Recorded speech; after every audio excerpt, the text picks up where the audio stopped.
Check, check. 1, 2, 1, 2.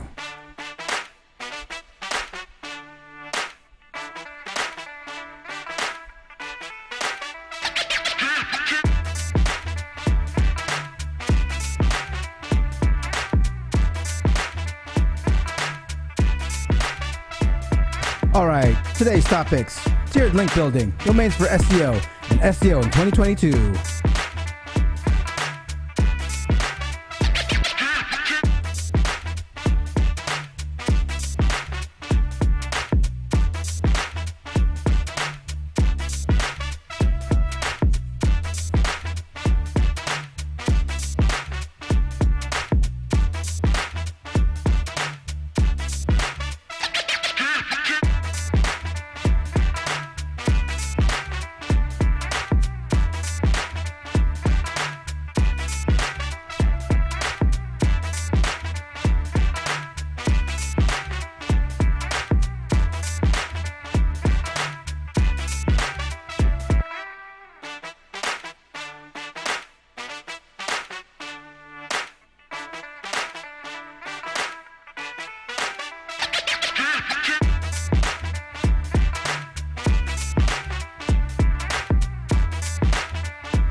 Check, check. 1, 2, 1, 2. What's up, everyone? Today's topics: tiered link building, domains for SEO, SEO in 2022. I already see a bunch of you out there. Thank you for joining on a Friday afternoon. Shar, I see you. Bradley, what's up? Nico. Or Nico. Yeah, Nico.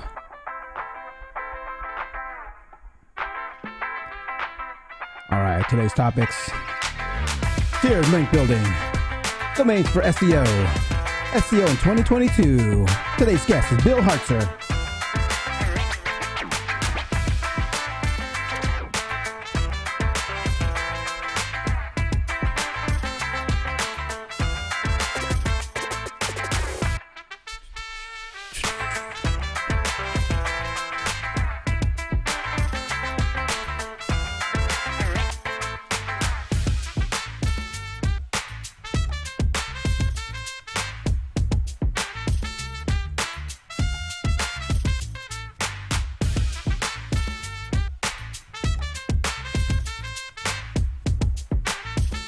We haven't talked about domains much here and its effect on SEO, so this should be a good one, guys.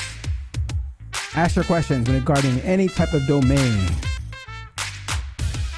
We got about a little less than 6 minutes to go. Waiting for Bill to come into the back room. How's everyone Friday going?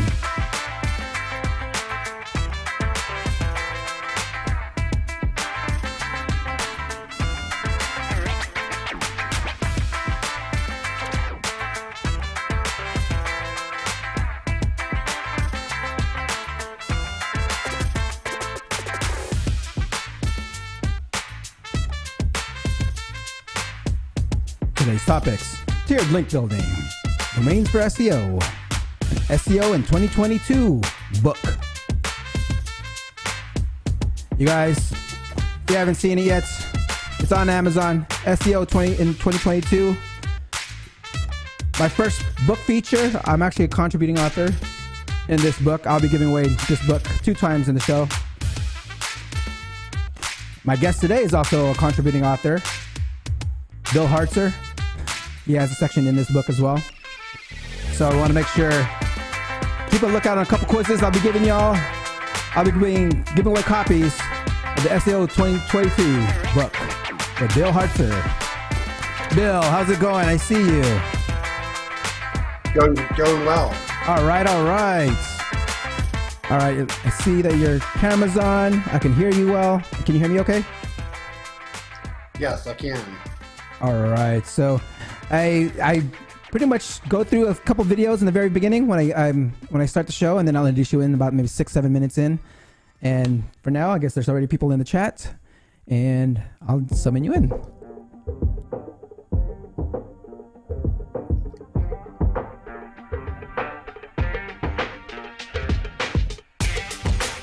All right, guys. I see a bunch of you out there. Don't be shy. Say hi.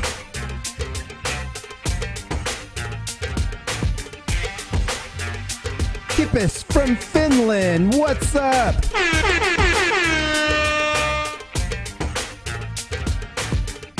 Bradley Burney from Canada.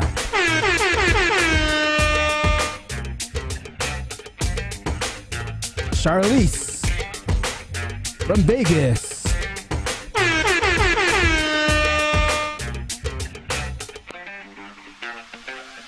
Stefan, what's up, my man? All right, guys, we got 3 more minutes to go. Get your what's ups in the live chat. Ernesto, what's up?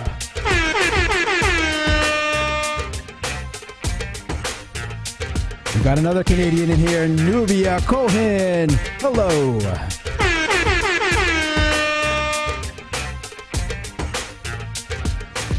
Glenn, what's up, dog?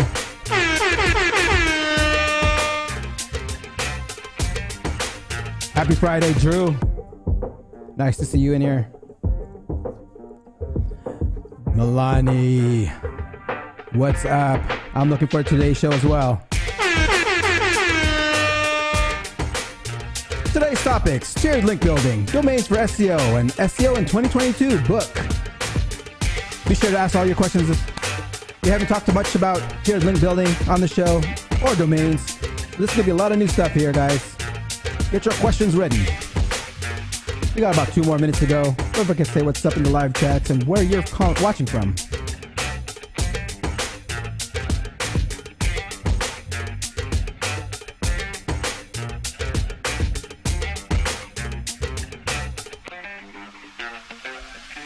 For those already in the live chats, do me a favor, hit that share button. Share it on social media, Twitter, Facebook, LinkedIn.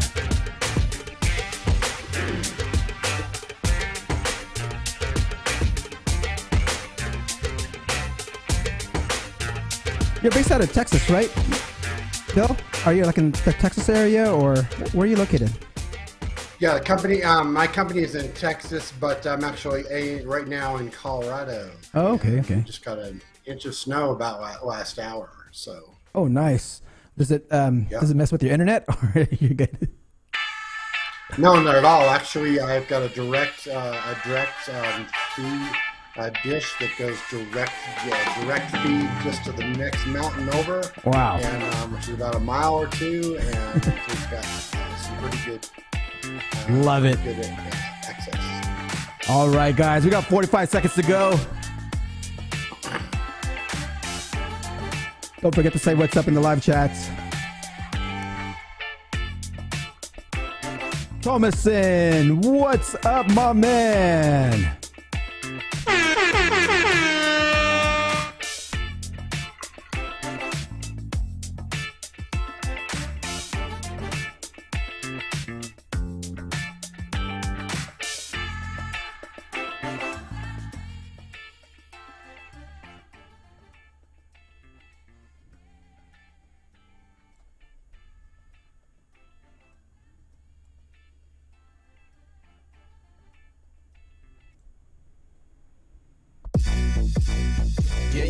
Hey, time to get it started, no delay, let's work. Wanna see you be an SEO expert. Paul Andre De Vera, steady dropping knowledge. Over 15 years in the game, so he knows all about it. Master the art of SEO, you will be amazed. Time to get your brand off page to on page. Dropping knowledge, legendary for sure. Whether you're just getting started or self-employed entrepreneur. Yeah, let's go. Subscribe to the SEO video show. Hey. Hey, welcome to another episode of the SEO video show where SEO is alive and fun. My name is Andre DeVera, aka Dre, and I curate SEO videos released in the past week into about 1-minute clips. My favorite part of the show is when I get to introduce my guest, and my guest this week is the founder of Hartzer Consulting, Bill Hartzer. Before we get started, I want to say what's up to everyone in chat. I see Thomason, Stefan, Bradley, Charlene, Ernesto, Nubia. What's up, everyone? Nico, what's up, everyone? Please don't forget to like, subscribe, and hit that notification bell. Now let's get on with the show. This is Ted DiBiase, the $1 Million Man. What kind of fruit do SEOs like best? Low hanging.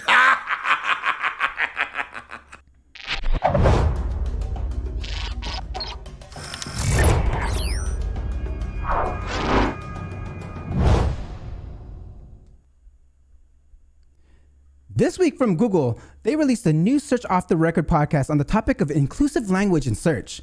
The group discusses principles behind inclusive writing, examples in different languages, and how search handles indexing and ranking of inclusive writing, and more. I can totally see how inclusive writing as a positive ranking signal for pages.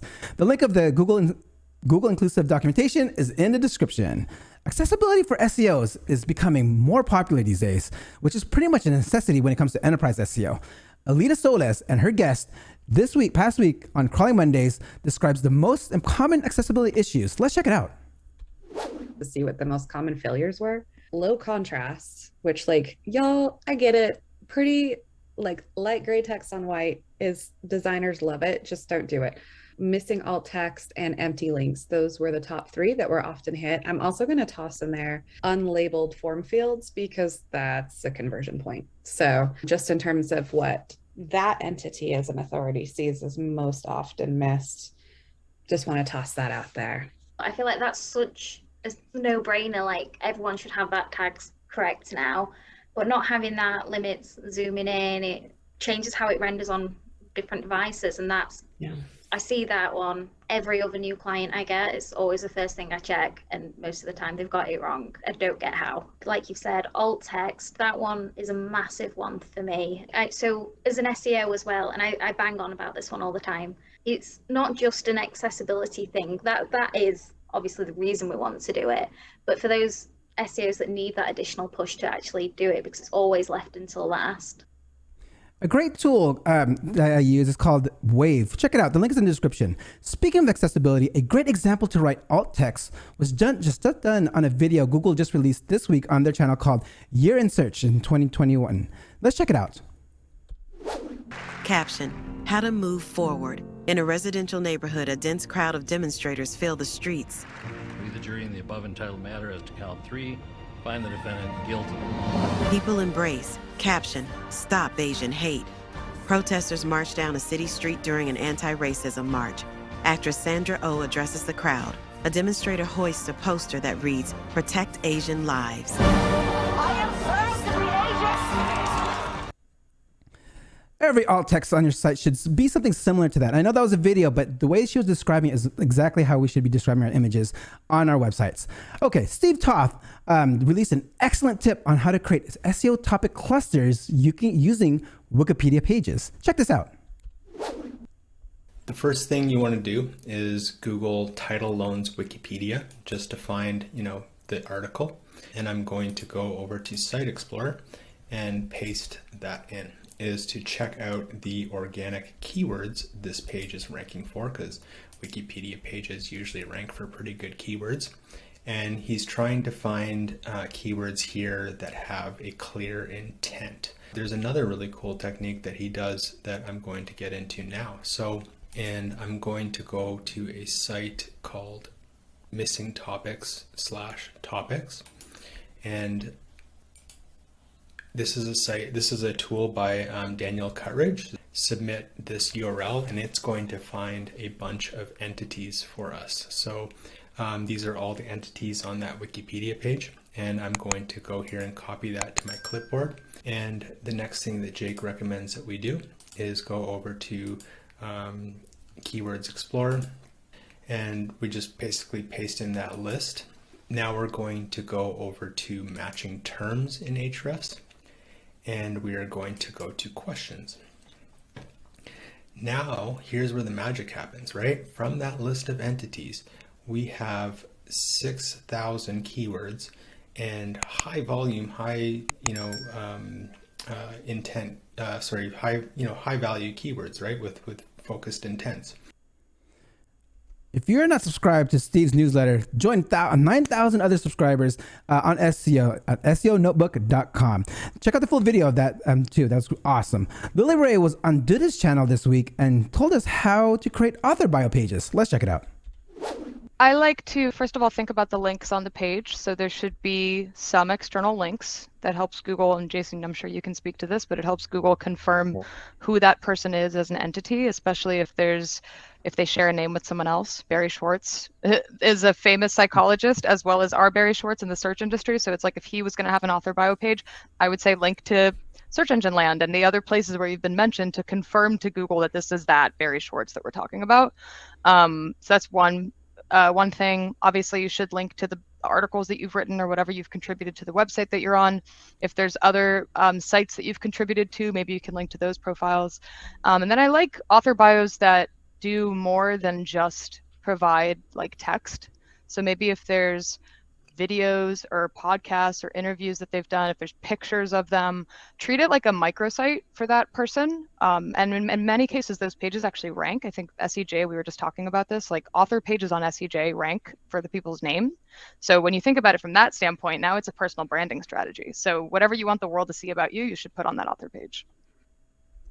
Speaking of authors, let's talk to my fellow contributing author in the new SEO 2020-22 book. So be sure, I'm going to give away a couple copies of this book. So there's 320 pages in here.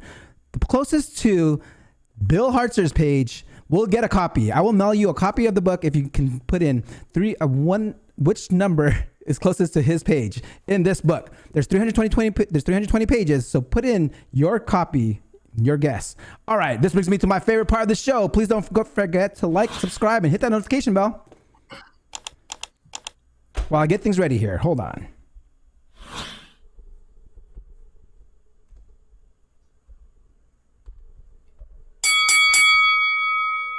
Bill Hartzer is an SEO consultant practicing natural organic SEO search since 1996. He's a former digital marketing and online marketing executive. He is the chief data scientist of DN Protect, which provides domain name protection and domain name recovery services.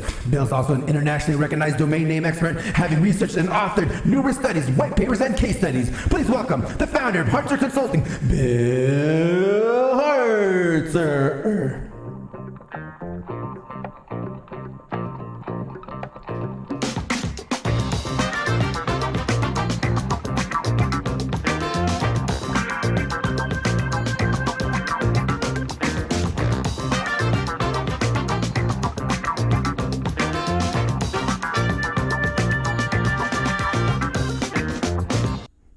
Bill, what's up, my man? How are you doing today? Thanks.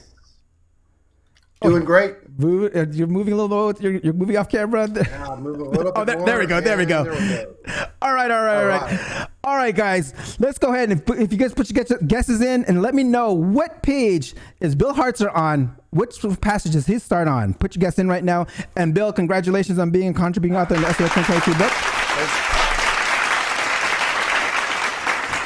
I will pick the winner at the end of the interview. Okay. All right, Bill. I'm going to go ahead and ask you the number one question I ask all my SEO professionals that come on here.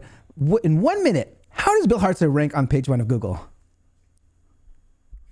So I think it all depends on the art, about the actual keyword. I mean, I think that, honestly, when it comes down to it, Google is looking at different ranking factors for different keywords. So, you might have one ranking factor that has, that they apply 150 ranking factors, and another keyword that they apply, 200 or 300, and another one that might be only 20 ranking factors. So you have to actually look at specifically that particular keyword, look at the results, consider the intent of the searcher, and the same, and what pages are showing. If you're not going to use any kind of analysis tool, I mean, there's so many out there that'll look at the content of the page and how many H1s, H2s, bold, italics, all that kind of stuff, and it'll analyze it. But at the same time, your content essentially has to be appropriate for that keyword. I mean, when it comes down to intent and how long the content is, if everybody's writing 30,000 words for that on that page, and that's what's ranking, it's going to be difficult actually to rank with, a 200 or 300 page,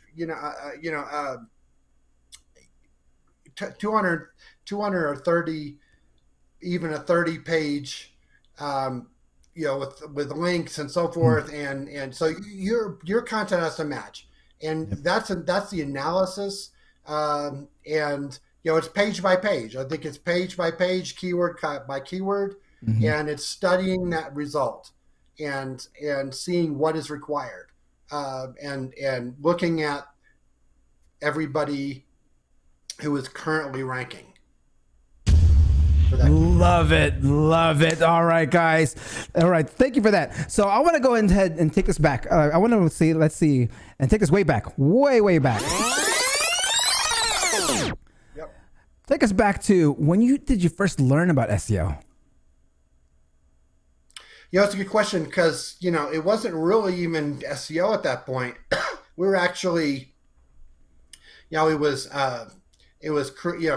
were affiliate sites. I mean, you could get paid for every click on a banner ad. And so, how do you get your page to show up in the results? And it was all on-page stuff. It was all, title tag, meta description tag, keywords. This is back in the late 90s, the last century, if you will. I mean, that was a very long time ago. So, it was on page, and it was actually just, essentially just optimizing your page so you could rank. At that point, there weren't any links. We didn't have to worry about links. It was just massaging the page. And we're kind of come full circle now, because you used to be that we would just optimize our page, and we'd get into Excite or Alta Vista or Netscape or any of those search engines, and Google came along and did worried about look at links and so forth, so we had to do that. Now I'm able to rank pages primarily just on the content of the page and optimizing that page. So that's when kind of I really, back in the late 90s, when really kind of started and doing, affiliate stuff and getting clicks and selling subscriptions and so forth. Got it. Okay, so were there any places that you actually learned it? Were you testing stuff for yourself? Were you going to some forums? I'm curious, what forums, if they're still around, any people you followed? Yeah, I mean, there's really not too many. I mean, we originally had some forums, the searchengineforums.com, and we had, a lot of the grandfathers of SEO from, Brett Tabke and, Bruce Clay and all that, and several others who were hanging on, on those message boards. But frankly, it come down to it is you had to do your own stuff. You had to kind of figure it out, because no one was really, paying attention to stuff. It came down to that it was keyword density. There was there was actually a perfect paragraph that was, maybe 200 or 300 words long, and that had the perfect density for Alta Vista. And you just literally replace your keyword in with the whatever keyword you want to rank for. Put that paragraph on the page, and you would rank. It was down to keyword density and the actual certain elements. In those cases, we actually had to cloak our pages so that no one else would see that paragraph. No one else would see your content and how you optimized your page. So cloaking back then was pretty big, especially in the beginning of kind of pre-Google, and even so. Even 2001, 2003, 2005, we were still cloaking our pages because we didn't want anybody else to see how we optimized a page. All right. So I'm curious. Okay, stuff that used to work back then, like let's say keyword density and cloaking. How do you feel about those now? Do you think those still work in today's SEO practices? Now it's interesting because what happens is, if you think about it, a lot of these loopholes, a lot of these things that were the on-page factors, we've gone through and, we've had, like, for example, we've had search engineers add, things that into the algorithm that says, okay, well, somebody does this on their page, we're going to say, okay, well, it's black hat, and we're not, we're going to ding them for it. Mm-hmm. Now what's happening is now we're 20 years later, a lot of those original engineers that included all those things that that we used to do, and these little tricks and do keyword density and so forth. We have new engineers who have come back and looked at the algorithm and code and said, well, that's not really an issue anymore, and so they have changed the code. So what happened is we've gone literally from optimizing sites and optimizing pages to worrying about links. And now we're back to content. We're back to schema. We're about to, massaging our pages again. So in fact, it's not really necessarily keyword density, but it's actually back to using multiple keywords, mm-hmm. Using LSI keywords and if you mention the word building on a page and you want to rank for building, you had to you need to mention buildings plural, and and so forth. And so you need to mention different versions, but it hasn't changed a whole heck of a lot. Mm-hmm. SEO hasn't changed that much since even the beginning.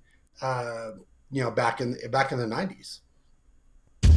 All right. So are you saying cloaking is still working fine and well right now? Well, cloaking is not necessarily just. It's just cloaking is just is hiding the actual content of the page from somebody else, mm-hmm. and serving it up. And so you actually have to have good SEO, good on-page SEO, and if there's something that you basically are doing, maybe you have a certain schema on the page that you don't want people to see, mm-hmm. But you want the bots to see it. I mean, that there's certain appropriate times to use it, and so sometimes and sometimes it's just not needed. Love it. So you actually mentioned schema a few times here, and I know schema just got recently popular, but it was around back in those days, or like someone even like a few years, more than like at least 10 years ago, right? Because I mean, it was something like micro data or something like stuff like that. Yeah, I mean, we had kind of starting the micro data and so forth, but I think personally really haven't really gotten into schema. Only I'd say the past year or two. Mm-hmm. And I've really kicked up my schema game to add those to add schema to pages. Especially, it does make a difference when everybody who's ranking currently in some markets, they don't have any schema at all. And so when you're able to use things, add entities in there, add keywords, add same as, mm-hmm. and so forth. If you're adding a line that says this page is the same as a particular topic in Wikipedia, I mean, some of that stuff is actually pretty helpful, and so forth. So yeah, definitely. If you did just miss that same as schema is like a little nugget there, guys. So be sure to check that out. Okay, guys, I'm gonna go ahead and if you guys haven't heard yet, if you just joined, put in the number what you think Bill Hartzer's page is on this book, where it starts off, and you'll get a free copy of the book towards the end. We'll ask Bill which page is the closest. If you doesn't know it, I know it, but if you know it, Bill, we'll let everyone know. So be sure to put in the number of what Bill's pages are in this book. There's up to 320 pages. Okay, so put your guess in. All right. Okay, I want to get back into your specialty. your specialty has been in domains, and I've every domain test I've seen you do, like you did domains and different TLDs. I've seen all of them, and I follow like a lot of your TLDs. I've seen there's a lot of tools that you also share on finding domains, but I want to go into more of how you got into starting to domains and and just getting the basics for how it relates to SEO. Like first to say, like tell us your history with domain names. I mean, frankly, I sold my first domain name, which was hotresume.com for, between $20,000 and $30,000 back in 1998. Wow. And, I had hotresume.com, which is a resume database, of over 1 million people's resumes. And so I sold that domain name, and, started, buying some more generic domain names and actually just kind of, creating sites on those. Mm-hmm. In the early 2000s, what kind of got me into it was expired domains. So I figured out actually buy a domain that already had, page rank and links and traffic.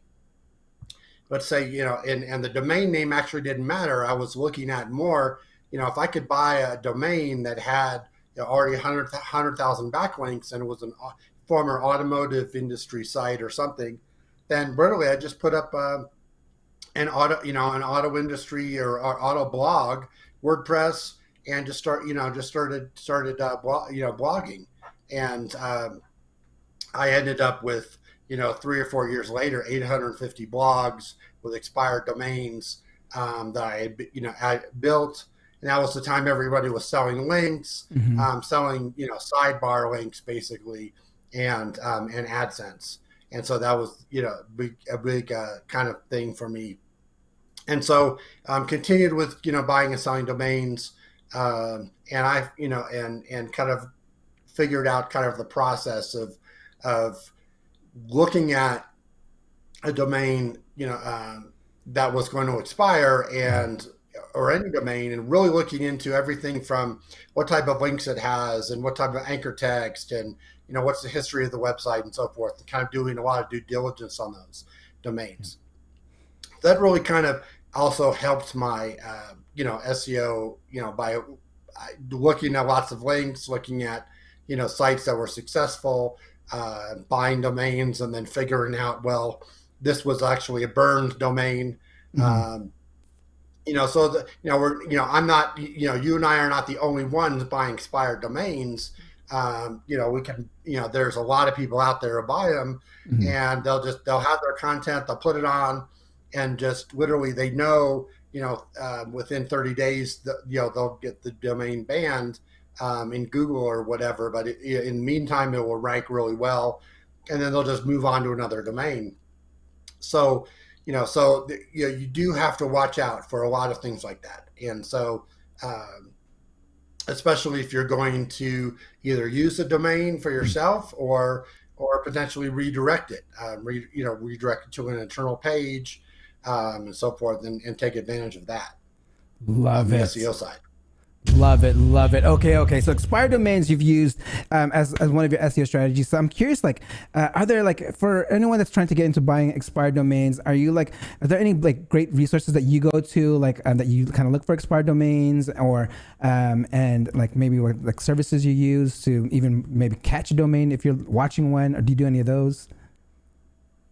Yeah, so I mean, pretty much to find them, I mean, there are expired domain lists out there. Like, for example, there's two parts of it. We have the domain name auctions, and then we actually have the list of drops. And so basically, the process is, if you don't renew a name, some registrars like GoDaddy, for example, before you will register the name for another year, and they will put it up on auction, and they have a list. And literally as an SEO or, starting point would basically take that list of domains and do a bulk check. You take that list, do a bulk check in Ahrefs and Majestic. I use Majestic, the bulk checker, and it'll tell me, how many links there are, what's the trust flow, what the topic is of the domain, and so forth. And you can kind of sort that and see if there's any good ones. that's the expired domain auctions. Luckily, with in those cases, the expiration date actually does not, the domain actually doesn't expire. So for an SEO value, you'd want to get something from GoDaddy Auctions or Namejet or something before, so that before it actually doesn't drop and become available, for everybody. That's kind of the key, because the expiration date never, doesn't expire, and and the create date of the domain is literally 10 years ago or whatever. So it looks like you've had the domain for a while. Ideally, you do things like check the domain, see if the domain is still indexed in Google and so forth. Typical things that site:/domain.com, check in Google and so forth. The other part is that that expired domain list. Place you can download that list. For example, like Epic, EPIK.com, their domain marketplace has literally a CSV file, and you can go and I'd say about 100, close to 100,000 domains drop every day and become available for anybody to register. So for $8 or $10 or whatever, and so you can take those lists and sort them by that, the praise value or the age. We want, actually, ideally, we want a really old domain that, has been around for 20 years. And, somebody who's been renewing it every year for 20 years, it probably has some value. It probably was a website at one point or something like that. So, so some of those things, basically, it's taking that domain list, finding it, and doing some things, putting in SEMrush and seeing if, is there traffic? Is it ranking for keywords now? Everything kind of you would do as an SEO to check out, like your competitor's domain, what kind of links they have, what kind of, keywords they're ranking for. Put it in archive.org, see if it was a real website. One of the things, is whether that domain name was just, somebody may buy a domain and they might redirect it to their current site. Some domains, you check the links, and because of the redirect, it may look like those links are still there. So, there's things that you kind of, really want to kind of dig into. And, a lot of us as SEOs, we have that experience. We know how to check out a competitor and so forth. And so it's kind of a lot of those things that come naturally: checking links, checking SEMrush, checking Hrefs, checking these things, putting it in Google to see if,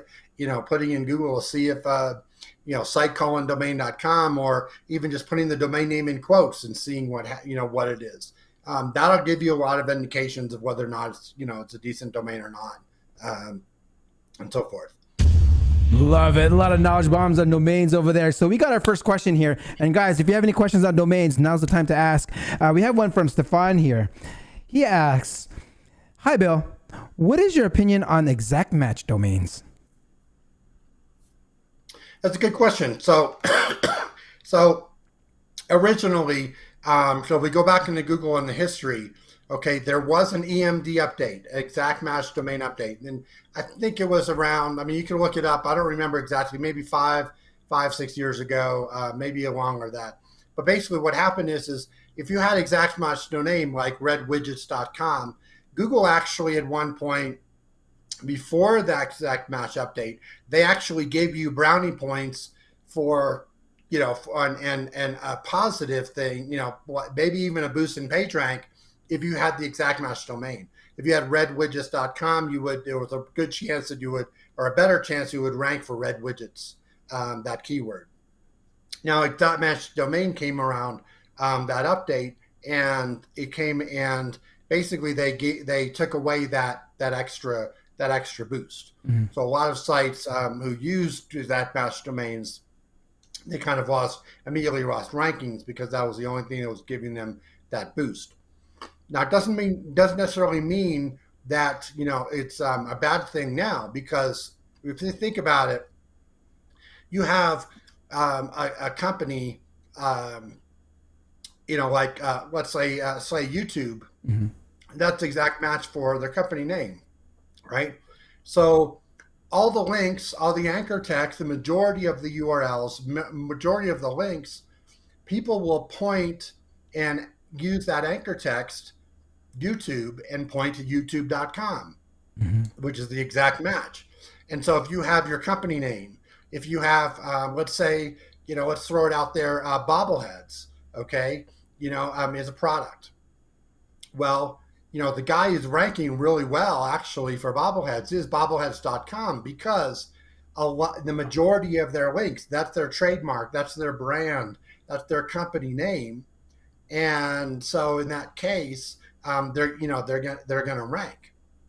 Now I can tell you that it does give you a leg up because of the fact that I believe it's not just because of that boost. We know there's no boost anymore for the exact match, but you have to consider that the human element. People are going to link to you with your company name. So if your company name or your website name is that exact match, then and you make your company name Dallas Roofing, and and that's, you have dallasroofing.com, and that's your keyword. Naturally, as you get links, you're going to have everybody's going to link to you with that. So that's going to keep that part is going to be the boost, rather than necessarily any kind of artificial boost that Google may give you. Now, I can tell you that I had a celebrity come to me, and she didn't, about 3 weeks ago, maybe 4 weeks ago, and she didn't really like the search results in Bing. She actually didn't care about Google's, because Google's results were pretty good. She went to Bing, and there were just, there was just stuff that wasn't very favorable about her. So literally the first thing we did is go by hername.com, and literally I put up a site. I actually I used, in that case, rather than using her information about this celebrity, okay, I went to, there's a site, this person does not exist. And every time you load, an AI creates a fake person, a person that doesn't exist. Their hair, their so forth. Yeah. And actually, it creates that. So I started with that, created a woman who, with that profile, and then built out that, she was, a celebrity, does movies and so forth. Well, this person that doesn't exist actually just happens to have the same name, and is a nurse and does all these different things, and and has social media accounts with her photos and so forth. So the exact match domain of this other person, this persona that I created, literally within a day or two, just putting up a basic WordPress site with some information, ranks really well in Bing. And so Bing actually has and kind of favors those exact match domains. I believe they kind of probably give a boost. The same thing. So it's not just .com, by the way. It's not just .com, .match.com. It's actually, things like the other TLDs that have keywords in them, .for sale or .online or .club. .video. Or another one is .diamonds. So if you want to rank for 3 carat, 5 carat diamonds, 5 carat .diamonds, you can create content and so forth. And so we know the search engines read the keyword in the beginning and at and also in the ending. Love it, Stefan. I hope that answers your question. We had a follow-up question to that by Garth. He asks, when did the exact match boost die? Yeah, there is actually, if you do a search for EMD update, there's actually, I remember it was about 8 o'clock on a Saturday morning, because I had several calls from clients that said, oh my God, my rankings just went down. What am I supposed to do? And it turns out that that was the exact, kind of the time that the EMD update happened. So there is actually, so if you do like, an EMD update, Google search, EMD Google algorithm update, there's actually a date. It was at least 5 years ago or a little bit more.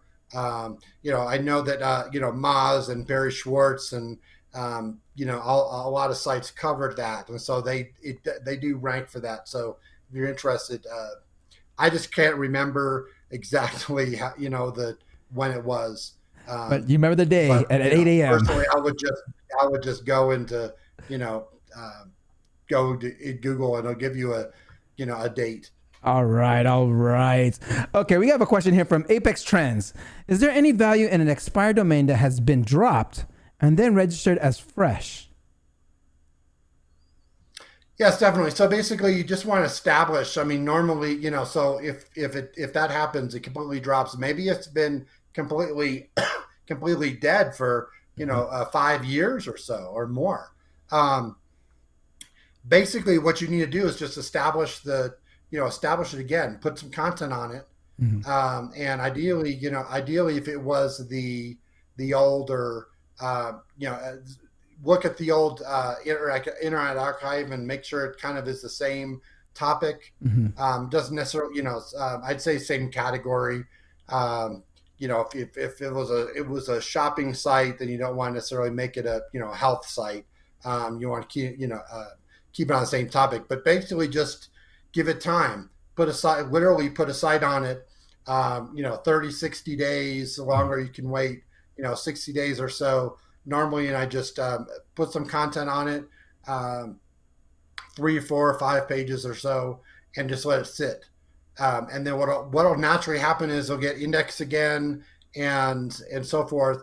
And actually, those former links, will be valuable again. But you kind of have to let it just sit. So it may be worth it to go out and get 20, 30 of those and just let them sit. And then 60 days later, once their pages are, the site's back indexed and so forth, should work just great. Love it. Apex Trends. I hope that answers your question. The other part is that I would do that even if you're planning on redirecting at some point, put something on it, put some content, let it get established. Then, Google will look at find the old links. Those will get, they'll work again, and be credited. And then maybe after 60 days or so, not 60, 90 days, you could actually redirect it over to an internal page on the site, on another site. Double knowledge bomb there. Speaking of 60 to 90 days, we have another question from Stefan. How big of an effect does the sandbox have these days, if any? Yeah, it's a good question. So a brand new site, brand new domain, if I was going to register, BillHartzer123.com, it's a brand new domain, never used, so forth. What I would do, so I would buy some expired domains and redirect those to some internal pages on that site.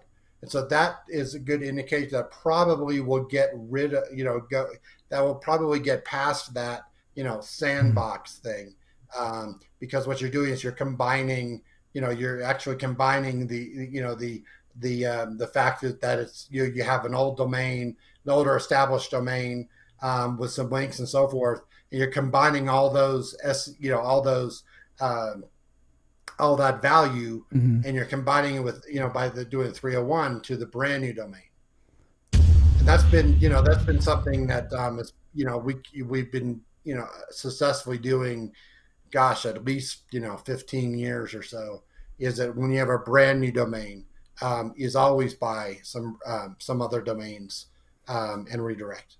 Love it. Okay, that's a great strategy right there. Because I want to go down to some of my own questions on domain picking. So that's actually that actually answers one of my questions. Like when picking a domain, what are some domain basics when you're trying to pick a domain for your company? So you're saying brand is good, just have something that's brandable.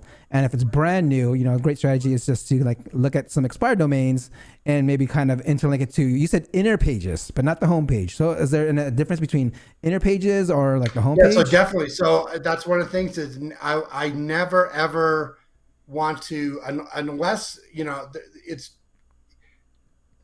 you would never want to redirect homepage to homepage to homepage, or redirect a domain to your homepage.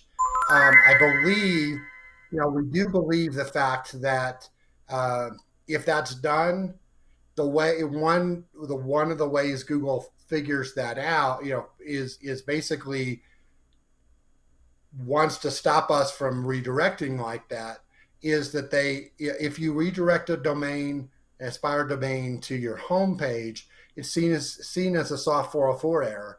And so none of the link juice or none of the page rank or anything will be passed on. It's just, you do get the benefit of the traffic, but there's no really SEO value.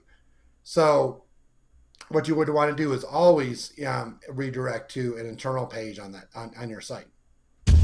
Now, there is an exception where if you have one domain and you're literally are moving to another domain name, or a better domain name or something, or maybe, then you do want, then you are going to do a domain migration from one site to the other. And then, all the internal pages will redirect to all the other internal pages on the new domain. And then you'll use the Google change of address and a form and so forth. And so that would be migrating literally from one to the other. But, if you are at all possible, I've seen companies also buy, old competitors that went out of business. And so, or sites that, and so what you would want to do is in that case is maybe even create, I've seen a business successfully create a new page on the site. And that page did address the old company's customers. Yeah. And essentially, one roofing company bought, their competitor's domain when they went out of business. And so what they did is they just had, a letter, dear, so-and-so roofing, we know, the roofing company went out of business, but we're welcome to use our services, and we'll give you a special discount if you mention that that you come from the old company. And so that's actually good because you're mentioning the old company, and Google kind of it gives some extra looks at the links and so forth, and looks at the topic. And really says, okay, this is was the old domain, and they pass everything on to that page, and then that page passes on, page rank and links and all that to the rest of your site. So, there's one way to be transparent about it. The other way is just buy the domain and redirect it to, an internal page on your site. I did have one client, a local home inspector in a city, and literally they just went out and bought any home inspection domain that was available. They bought 20, 30, or 50 of them, and redirected it to various internal pages, and that made a huge difference in their links. 6 months later, they went from several hundred links to thousands of links, and now they're doing ranking really, really well. Even for national terms. So there are some alternate, strategies out there. Love it. The only thing what is worth to mention is stay away from trademarks. Any word, any keyword, any domain that you're going to buy that has a trademark in it. You'll want to check and to make sure there's no trademarks. You should be, there shouldn't be any issues. And then obviously, and the other thing is you cannot use the old content from an old domain. So legally, you cannot go back to archive.org and grab all that content and put it on, that domain when you aspire a domain. Legally, you can't because it's not your content. It's the content of the person, whoever wrote it, even though it's an expired domain and the site doesn't exist anymore. Legally, you can't use the images of the old site. I know some people, will put up the old site and so forth. I would use the old URLs because that, that'll get those pages indexed really quickly. But you literally cannot use the old, if you want to stay above the law, and be legal about it, you cannot use the old content from archive.org or anything like that. Love it. A lot of knowledge bombs there. Apex Trend says, great show, Dre. Bill is a legend. Yes, he is. Yes, he is. Okay. Before we go into tiered linking, we got one more here from Garth. He asked about 301ing 404 page that has backlinks versus rebuilding the 404 page and add internal link to the money page. Yeah, so basically, I mean, one of the things, very consistently, I'll basically go into Majestic and look at a domain and find all the 404 pages. What I'll do is actually, and I do this regularly on sites, go to a site, and basically go into Majestic or Ahrefs, get a list of all the pages that they know about, and then get that list and actually crawl that list yourself. Put it in Screaming Frog, put it in and crawl that URL list, and then check out the 404s. And you can sort by, you can get the link data. It's definitely a good way to reclaim links and so forth. And then obviously the same thing with the expired domain. I mean, you're going to get a domain. Everybody doesn't really link to the homepage. Mm-hmm. So you'll have, some sites will have, good articles that'll have more links, to the internal page than to the home page. So you definitely want to get a list of the old URLs, however you can get them, and redirect. The other part is, if it's a 404, sure. I mean, if a URL is URL, we know Google knows about it. It's with, rather than, the benefit is that that URL has been, that page name has been around for a while. We know there's crawling and indexing problems, now. So there's, so establishing that 404 page using that same URL and putting content on it.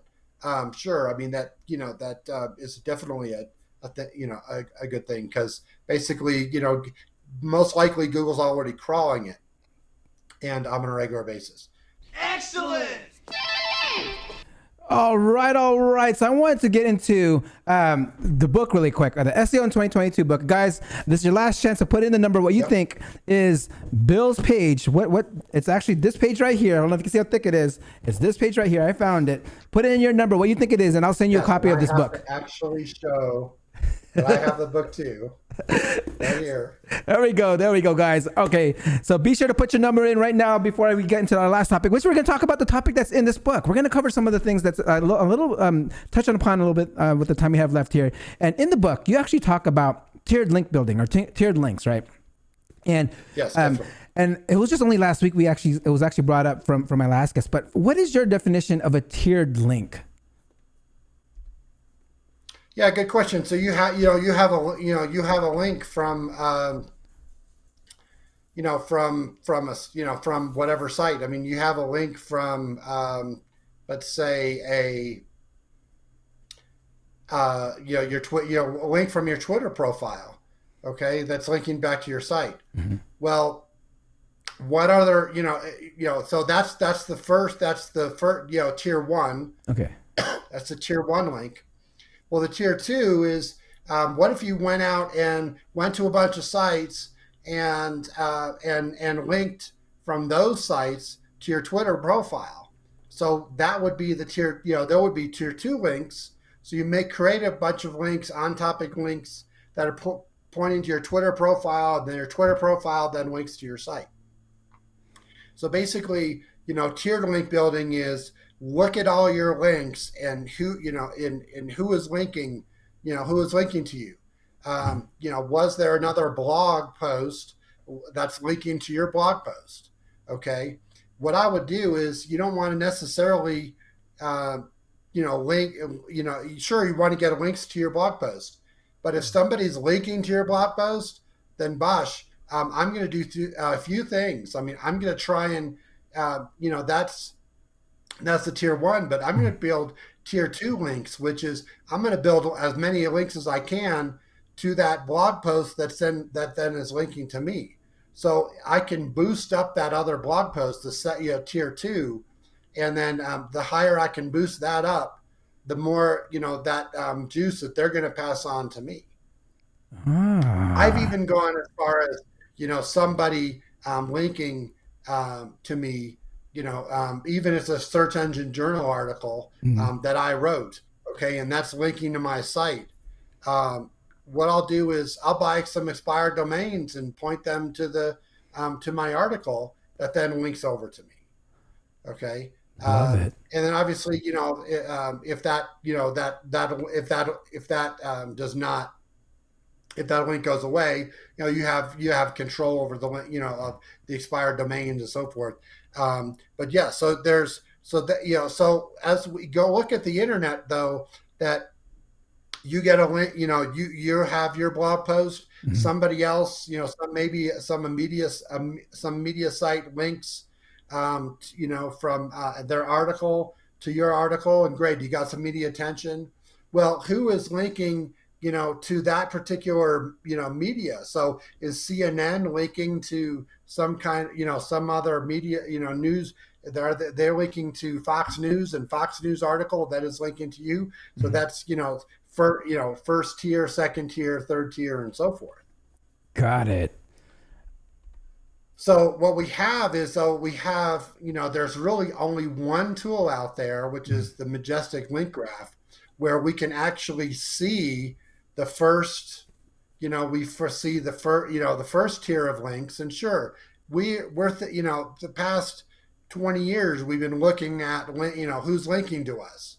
Well, let's pay attention to who's linking to us, but who's linking to them directly to that page. And so we can actually see the tier 2, the tier 3, tier 4. And so we know that, PageRank and TrustFlow and, domain authority and all those you get, even if you believe in domain authority, you get domain authority from another site. Well, that site gets it from somebody else who has a higher domain authority. So rather than just getting a good, TrustFlow link from somebody, let's go, who's really, who's the higher up, who is CNN linking to this site that then's linking to you. Well, why don't you get a link from CNN, because that has a higher TrustFlow, a higher domain authority, higher PageRank. So you can see, those are much more influential as far as links go. Damn! All right. Love it. Yeah, you can see a competitor like that. See what, where they're getting their links. Yeah. I mean, so I didn't know that. Which is cool as well. Yeah, so I didn't know. I realized Majestic actually has some kind of feature that can check out how further back tiered links within the product itself. I didn't actually know that. So great, great feature, guys. All right, guys. So we're coming close to time here, but I'm going to ask my last question that I'll ask all my professionals that come on here, Bill. If someone wants to get into the SEO game, become in the SEO industry, become an SEO professional, what is that one advice that you would give them? Create your own site. Just create your own site and get your hands on, and get yourname.com or whatever your passion is. If it's if it's music or nursing or healthcare or or woodworking or whatever, you got to get your hands dirty. You got to actually go and build your own site. And so, and then, add things, write your own title tags, see how that, interacts. I mean, you can read about it, you can so forth and all that, but you really get a much more deeper understanding of how everything works, and how long SEO takes to actually, have something to, have it occur.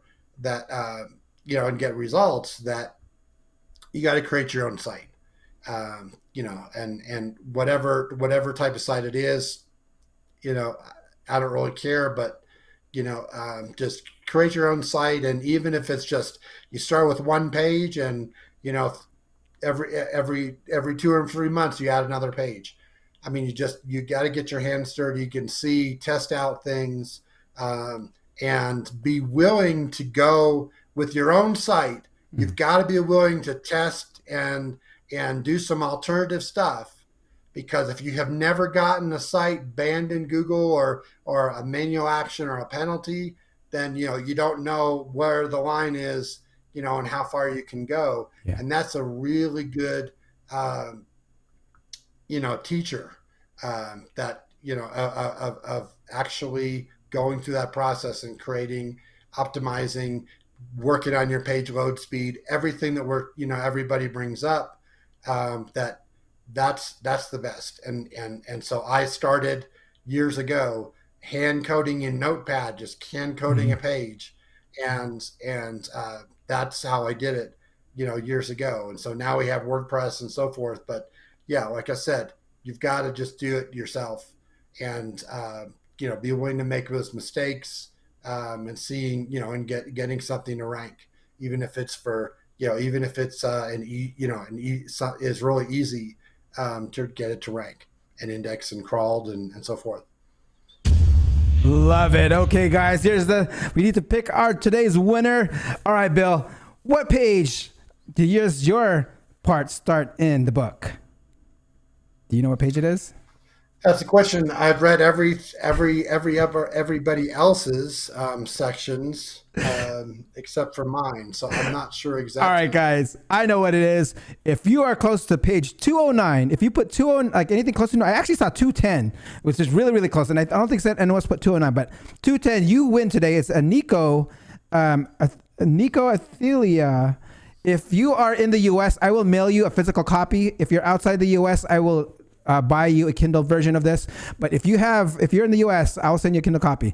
But you know what? I'm going to give 2 copies here. I want to give 2 copies. So I want to give another copy to the one who is closest to my page here, which is 234. And the closest one is Thomason, 250, I believe. Okay, guys, email me, dre@seo.tv to claim your prize, and I'll send you out a copy. If you're outside the U.S., I will email you a Kindle version. And Bill, thank you so much for being my special guest today. It was a pleasure. I mean, you dropped so many knowledge bombs. But can you please hold on just one quick second right before I sign off? All right, guys, that concludes another episode of the SEO Video Show. Please don't forget to like, subscribe, and hit that notification bell. And I'll see you next week. Peace out.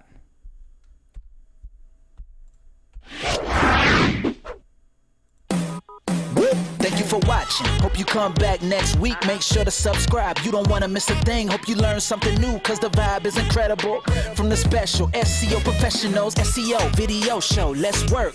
Want to see you be an SEO expert. Paul Andre De Vera helping you step it up. No delay right now. Time to level up. Hey, thank you so much for watching. Make sure to subscribe. Woo!